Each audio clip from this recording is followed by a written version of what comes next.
할렐루야. 아멘.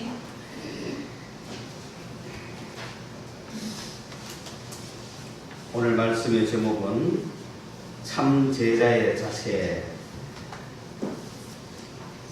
제자도 참 제자가 있고 또 그렇지 못한 제자가 있습니다.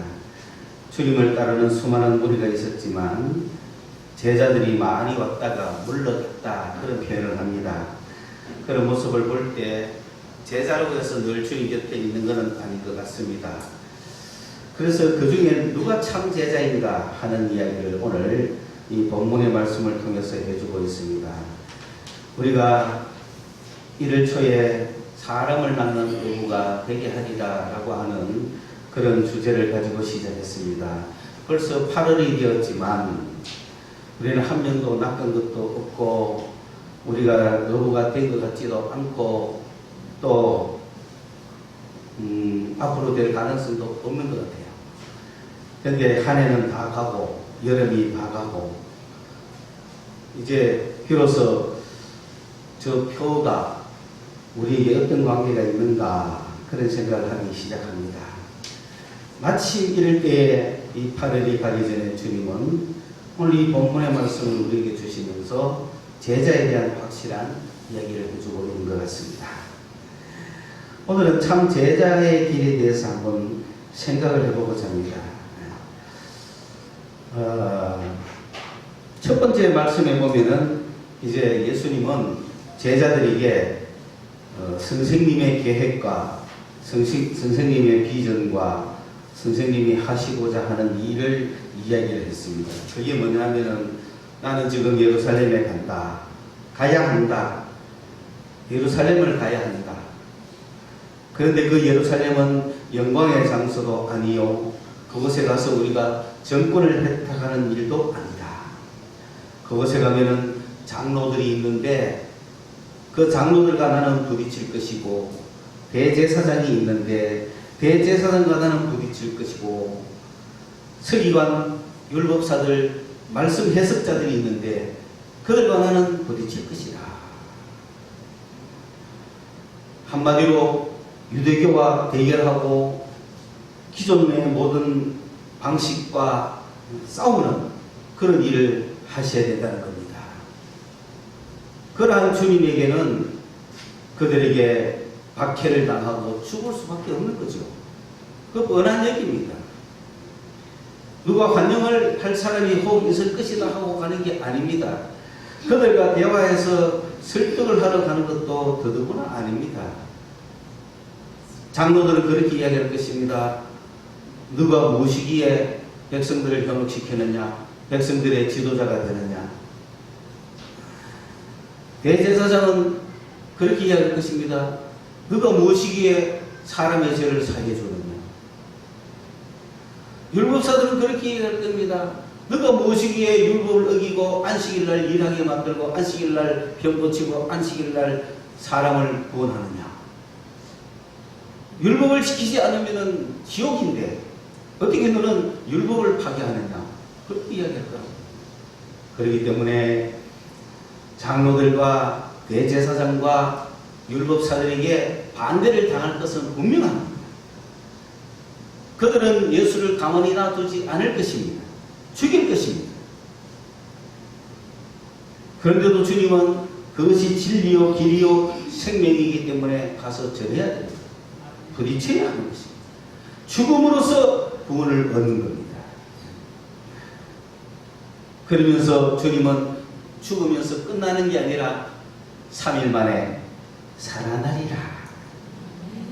할렐루야. 그런 소망이 있기 때문에 주님은 당당히 부딪히시는 거예요. 그렇게 해서 무기력하고 아무 의미 없게 인생에게 져서 세상에게 죽임을 당한다면 실패자죠. 개혁의 실패자요, 구원의 실패자죠. 그러나 주님은 그렇게 함으로써 그들의 부당함을 드러내고 부당한 그들을 심판하시고 정당하게 죽은 예수를 살리는 것이 하나님의 공이라는 것을 보여주는 거죠. 주님은 부당한 자들에게 불의하게 죽으셔야 하나님께서 그것을 정죄하시고 불의한 그들을 부당하라 하시고 의롭게 죽임을 당하신 예수를 살리시는 게 당연하다.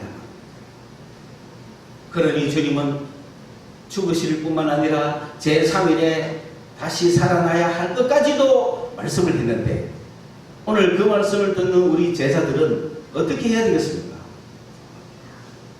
다시 살아나리라의 방점을 두고 가야 되지 않겠습니까?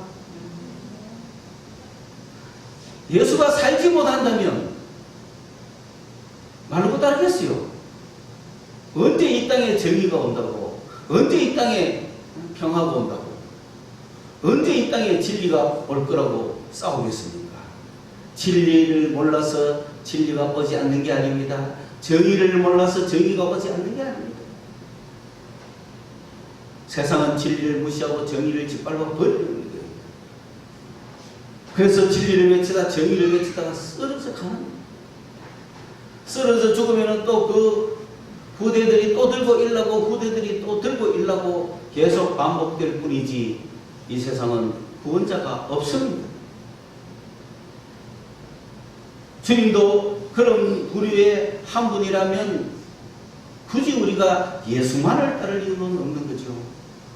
그러나 예수님은 죽음에서 끝나는 것이 아니라 부활하신 거예요. 살아나신 거예요. 지금 살아계시는 거예요. 살아계시기 때문에 이 세상의 불의와 불법을 능히 심판할 수 있고, 이 땅에 그런 불의와 불법 속에 쌓여있는 백성들을 구원할 수가 있는 거예요.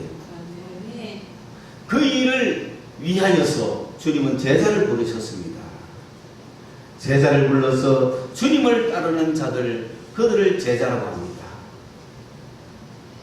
주님께서 예루살렘에 올라가실 때 혼자 올라갔으면 되지 왜 제자들 데리고 올라가셨을까요? 앞으로 제자들이 주의 일을 해야 되기 때문에 그렇습니다. 그러므로 제자들은 결심하고 다짐하고 굳세게 하여서 주님을 따라가야 되는 겁니다. 그게 제자입니다. 여러분, 주님을 따라가기가 쉽습니까? 어렵습니까? 어렵죠? 자, 이 정도 계획이라면 주님을 따라 예루살렘에 올라가겠습니까? 중도에 그만두고 싶습니까? 그만둬야지, 당연히. 그런데 우선은 주님이 좋으니까 여기까지 따라왔는데, 이 지점이 참 어디 지점인지 우리는 알 수가 없지만은, 예수님은 이제 제자들에게 진짜를 이야기해요. 오늘 이 시간부로 참 제자와 가짜 제자를 가른다, 그런 뜻이죠. 내가 예루살렘에 올라가면 왕권을 회복하고 정권을 쟁취하고 하나님의 나라를 수립하는 것이 아니다. 나는 올라가면 잡혀 죽을 거야. 너희들은 내 제자로서 나와 똑같은 운명을 당할 거야. 내가 예수의 제자로서 예수와 함께 예루살렘에 올라갔는데, 예수가 반역자로, 예수가 하나님의 모독자로, 예수가 선동가로, 예수가 율법을 파괴하는 이단아로 잡혀 죽는다면 예수를 따라가는 제자들도 함께 죽어야죠. 아마 제자 도마는 그랬을 겁니다. 우리도 주와 함께 죽으러 가자 그랬을 거예요. 예수님이 예루살렘에 올라가서 죽는데 그러면 우리도 주와 함께 죽자 하고 갔을 거예요. 아무것도 모르고. 그런데 예루살렘에 올라가면 그런 운명에 놓이게 되는데, 그것을 거저시 알면서도 내가 주와 함께 가겠습니다. 기꺼이 내가 죽겠습니다. 그래서 당신은 나의 주님이시기 때문에. 그렇게 할 수 있다면 참 제자가 되겠죠. 주님 뜻대로 하십시오 하고 가야 되죠.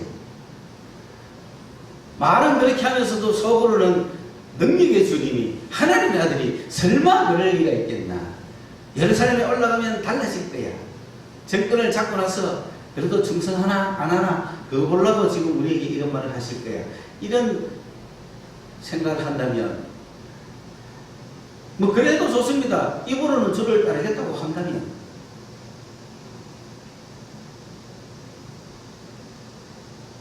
그런데 주님은 그런 제자들을 데리시고 올라가시는 거예요. 올라가시면 그래도 감사한 것은 예루살렘에 올라갔을 때 예수의 정체가 드러나고 제자들의 정체가 드러나고 곧 예수와 함께 제자들도 운명을 같이 해야 될 텐데 그만 예수가 잡혀서 십자가에 처형당하시고 이제는 제자들도 다 단속을 당해야 되잖아요. 제자들도 이제 전부 다 금송을 당하고 제자들도 십자가에 똑같은 운명을 취해지고 예수를 따르는 모든 무리들이 죽어야 되는데 일단은 그날 저녁에 다 뿔뿔이 도망을 갔죠. 예수님이 잡히시던 날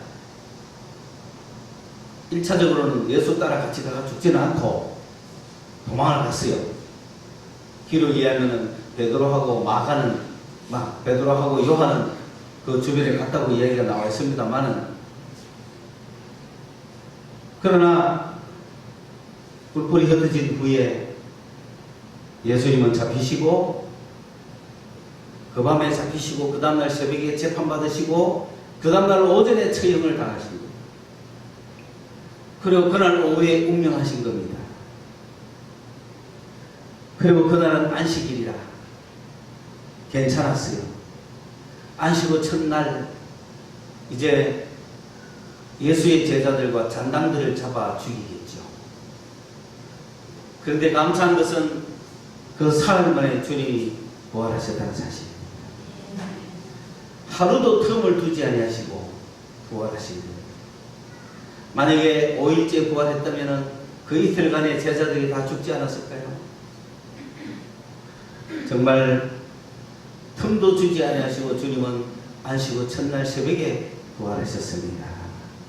그래서 제자들은 로마 군병이 무섭고 유대의 공회가 무섭고 제사장들이 무섭지만은 율법사들이 그걸 버리고 있지만은 그러나 그 무서움 이전에 부활하신 주님을 먼저 만났습니다. 그 제자들도 얼떨떨했습니다. 이것을 바라보면 우리는 우리의 힘으로 주님을 따라가는 것이 아닙니다. 우리의 힘으로 제자가 되는 것도 아닙니다. 우리의 힘으로 주의 일을 할 수 있는 것도 아닙니다. 그저 우리는 운명에 처해질 뿐입니다. 그냥 끌려갈 뿐입니다. 그 과정을 오늘 보면서 이러한 상황을 목도하면서 두 번째 단락에서 베드로가 이야기합니다. 예수를 붙들고 항변합니다. 오 불쌍한 당신이여 주님 그래 되지 마십시오. 그렇게 되는 것은 불행한 일이거든요.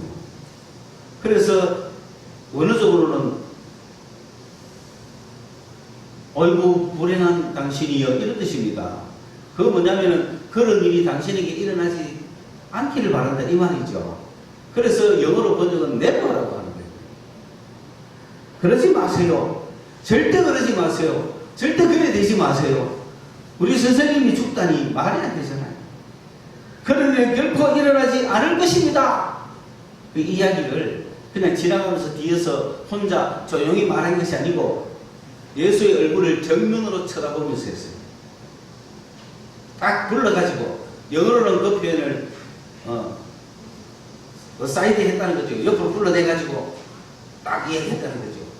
예수님이 예수 몸새끼가 딱 이야기했다는 거죠. 원어적으로 이야기하면 얼굴과 얼굴을 맞대며 이야기했다는 거예요. 딱 불러가지고 예수님 딱 불러가지고 예수님 당신한테 그런 일이 없습니다. 그러지 마세요! 라고 했는데 네버라고 하면서 대단하죠 베드로. 그러니까 자 여기에 제자가 거쳐야 되는 한 번은 거쳐야 되는 과정이 있습니다. 내가 아무리 존경하고 목숨까지 바치고 사랑하고 좋아하고 함께 가지만 한 번은 부딪히는 일이 생깁니다. 인생은 주님과 부딪힙니다. 사장하고 부딪히고 목사하고 부딪히고 구역장도 부딪히고 종업원은 주인하고 부딪히고 반드시 부딪히고 둘이 가면 반드시 한 번 부딪히는 거예요. 왜? 자기 주장이 다 있지 않습니까? 그러니까 이건 부딪히게 되어 있는 거야. 예수님과 우리 부딪히게 되어 있는 겁니다. 한 번은 부딪힙니다. 여러분. 여기서 함께 갈 것이고 말 것인지를 결정이 되죠. 근데 내가 예수님을 주님으로 삼고 주님이 나를 제자로 삼고 내가 주를 따르기로 결심하고 주님이 나를 따르라고 불렀다면 어떻게 되겠습니까? 내가 포기해야겠죠. 이유 불문하고 포기해야 되는 거 아닙니까? 내 주장이 아무리 옳고 쌈박하고 내 주장이 아무리 멋있고 내 생각이 천재라도 내 생각 주님 생각이 같을 때는 몰라도 내 생각과 내가 따르는 주인의 생각과 다를 때는 내가 포기해야 되는 거예요. 종업원이 와가지고 이걸 이래라 저래라 하면 되겠습니까? 주인 보고. 종업원이 아무리 똑똑해도 맡기지 않는 이상 주인을 위해서 종업원이 왔던 거지. 부목사, 부교육자들이 아무리 똑똑해도 단임 목사 지시를 하는 거예요. 그게 부목사의 할 일이야. 부목사가 딱 오면 결심해야 될 일이 뭐냐? 나는 무조건 단임 목사가 하는 대로 한다. 그게 부목사가 할 일이에요. 근데 우리 부목사들은 그렇지 않습니다. 주님을 얼마나 사랑하면 목사가 됐고 또 얼마나 사랑하면 부목사가 여기 내가 왔겠습니까? 그러니까 나는 목사를 사랑하는 것이 아니라 주님을 사랑해! 하면서 나도 목사건데 이 주의 종들, 주의 양들을 내가 사랑해야지 하고 부딪힙니다. 그럼 부딪힐 수밖에 없어요. 부딪히면 갈등이 생깁니다. 어떻게 되는지 옳은지 모를 때가 있습니다. 근데 그럴 때 뻔합니다. 주님이 그렇게 이야기해요. 야, 이 양떼들을 내가 담임 목사한테 맡겼지 니한테 맡겼다. 끝인 거예요. 할 말이 없는 거야. 그래요? 할렐루야. 그때부터는 책임질 일도 없어. 편안하고 좋아. 그저 즐겁게 같이 놀면 돼. 뭘 목회를 해 하기는. 그걸 갖다가 말이지 담임 목사가 신방하고 간 후에 부목사가 그 구역은 들고 가가 막 안수기도 여자가 병나샀어. 그럼 어쩌자는 거예요? 그러니까 소문이 퍼지기를 담임 목사가 신방하고 갔는데도 못 나서 한 거를 부목사가 나섰다. 그거 좋겠습니까? 그 교회가. 한 번은 부딪힌다. 여러분 한 번은 부딪힌다. 부딪힐 때 어떻게 되겠어요? 주님이 그래 참 미처 생각 못했구나. 네가 참 똑똑하구나. 그렇게 하면 얼마나 좋겠어요. 세 번째 파트 책망을 받습니다.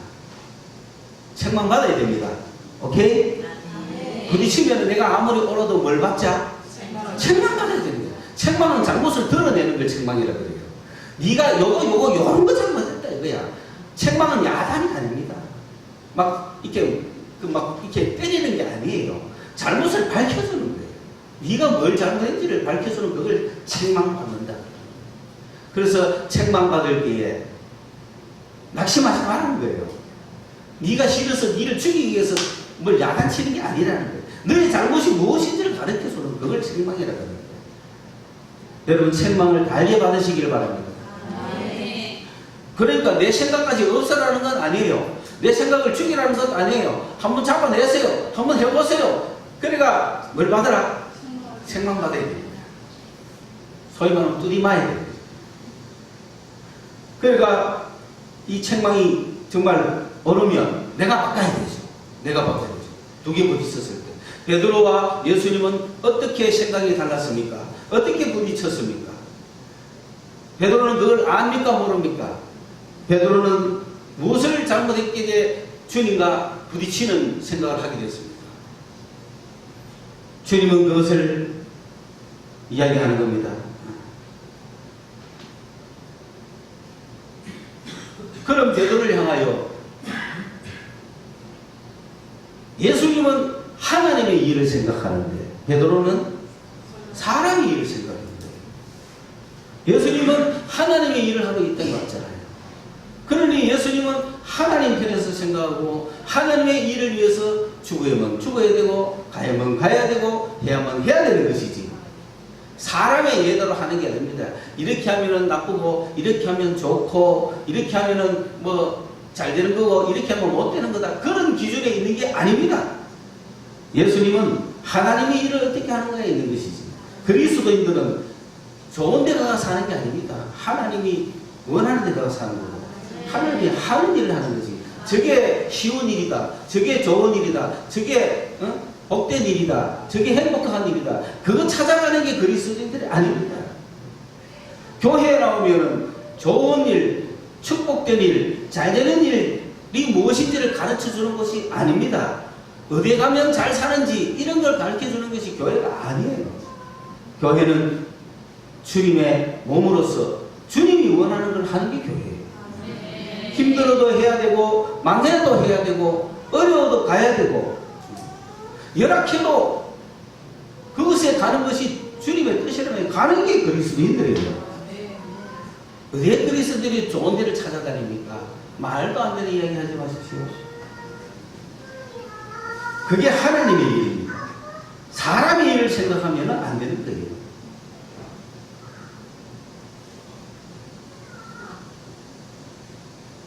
제가 가끔 미국에서 한국에 전화를 어느 분들하고 하면 그거 좋은데 그거 사시지 왜 그러세요? 이러더라고요.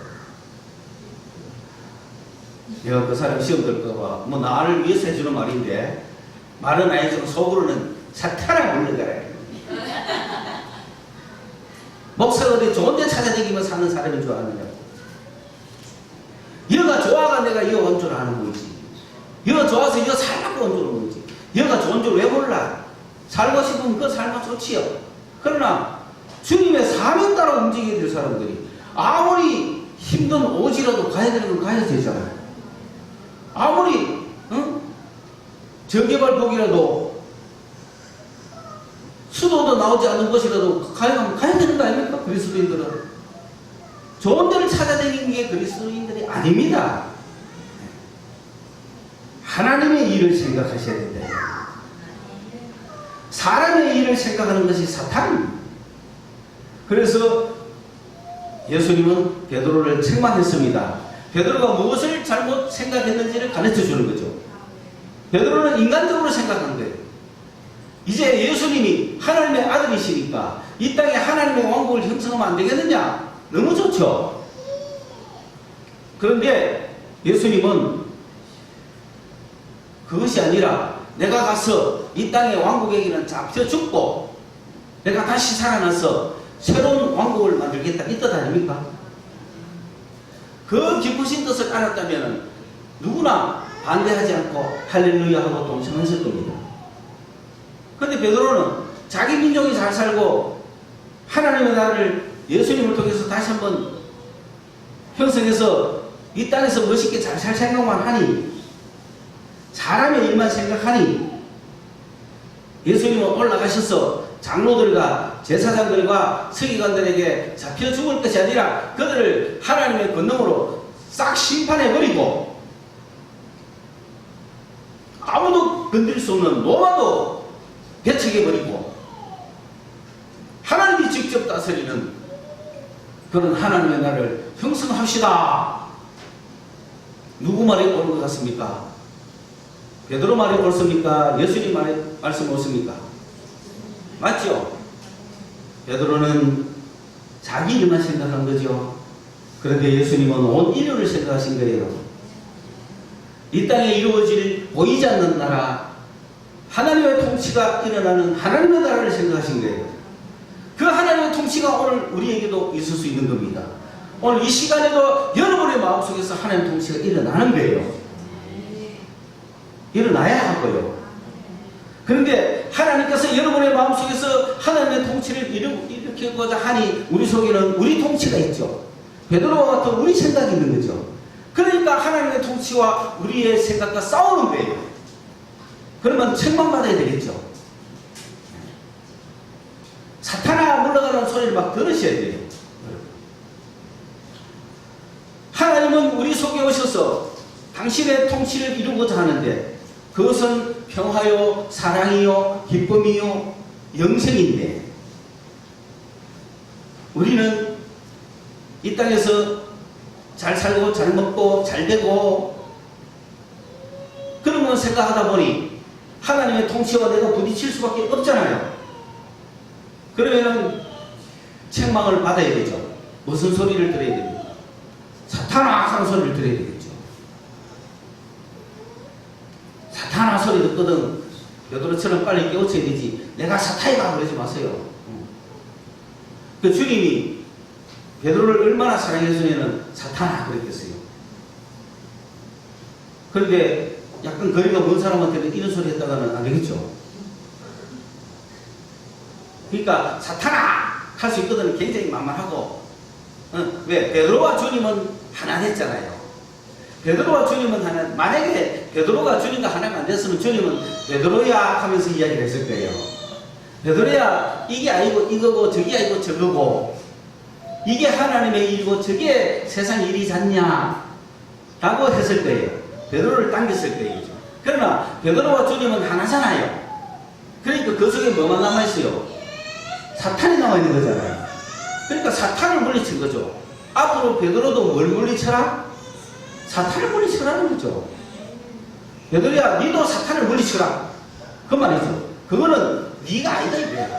네 속에는 그건 네가 아니다. 사탄이다.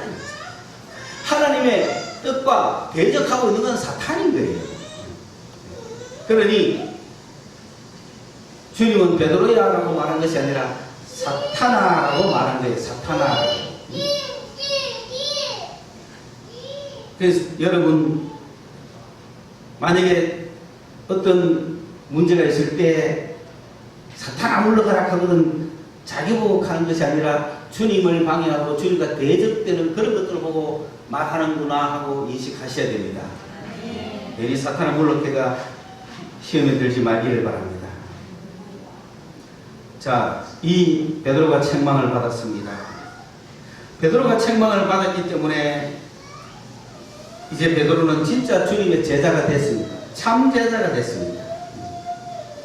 오늘 여기서 참 제자가 되는 방법, 자기를 부인하고 자기를 짊어지라는, 자기 십자가를 짊어지고 나를 따르라. 자기를 부인한다는 발생을 해야 되고 자기 십자가를 짊어진다는 발생을 해야 되고 나를 따르라라고 하는 계속적인 행동이 필요한 겁니다. 오늘 8개월간 사람을 낳는 어부가 되게 하리라 라고 하는 주제 속에서 1월달에 1월 1일날 임명은 했지만 플래카드는 갖다 걸었지만 그저 정신없이 8개월간 흘러간 우리들에게 갑자기 주님은 참 제자 이야기를 하십니다. 그러면 이 원리는 뭐냐? 첫째, 절대 주님 앞에 내 생각이 부딪히거든 나를 꺾자. 오케이? 주장하지 마세요. 애들 보세요. 얼마나 주장합니까? 그러나 어른이 돼서도 알아먹을 때도 주장하면 어떻게 돼요? 타락해야 되죠. 여러분 종업원과 주인 이야기가 나왔을 때 누구 이야기를 따라야 되죠? 맞습니까? 네. 주님과 내가 인생이 있을 때 나는 만약에 주님 나에게 집 한 채를 주십시오 라고 했을 때 주님이 집 한 채는 그냥 있던 집도 팔고 전세로 가라 하면 어떻게 생각하세요? 헤어집시다 이렇게 할 거예요. 오늘부로 모른 체 합시다. 아니면 참 제자는 뭡니까? 그렇게 하십시오. 그런 거는 또 잘하면서 고집은 또 안 꺾어. 아니 물질 내락하는 거는 잘 내. 그런데 성질은 안 꺾어 또. 야 여러분 차라리 돈을 아끼시고 성질을 버리시기 바랍니다. 여러분 인간은 누구나 자존심이 있죠. 이걸 예수를 내가 주라고 고백했으면 꺾을 줄 알아야 됩니다. 그게 제자되는 첫 비결이다. 제자되는 첫 비결이다. 일어서고 일어서고 앉아가면 앉아야지. 주님 똥개 훈련시킵니까? 이렇게 하면 안 됩니다. 제자되는 첫 번째 방법이에요.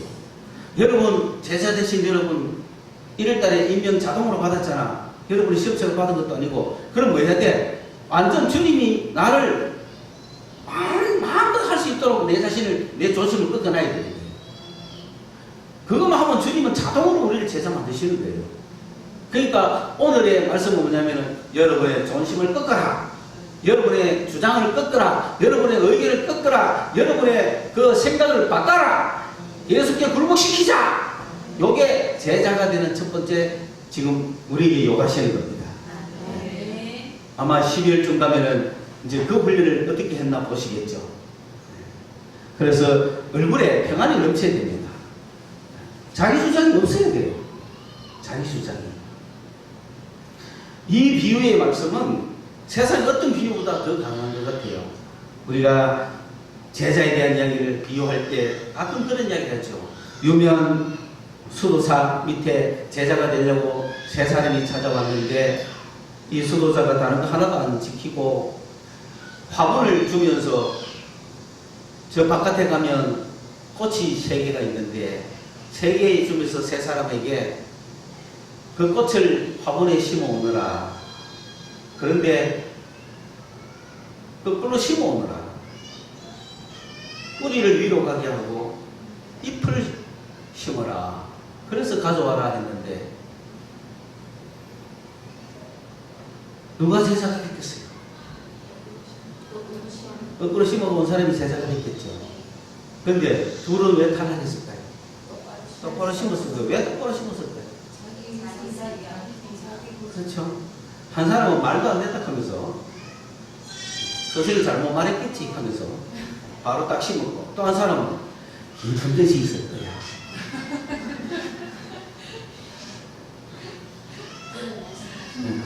그렇게 말씀했지만 네가 어떻게 하는가 보자. 나를 시험하고 있는 것 같아. 뭐 그래가지고 갈등을 하다가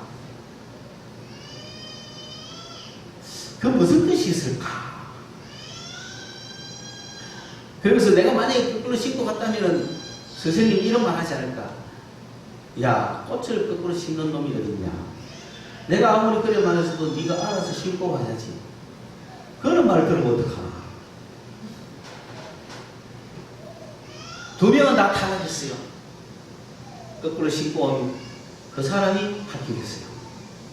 제자는 그런 겁니다. 제자는 전적으로 스승을 믿는 겁니다. 우리의 스승은 주님이십니다. 내 인생의 스승은 주님이십니다.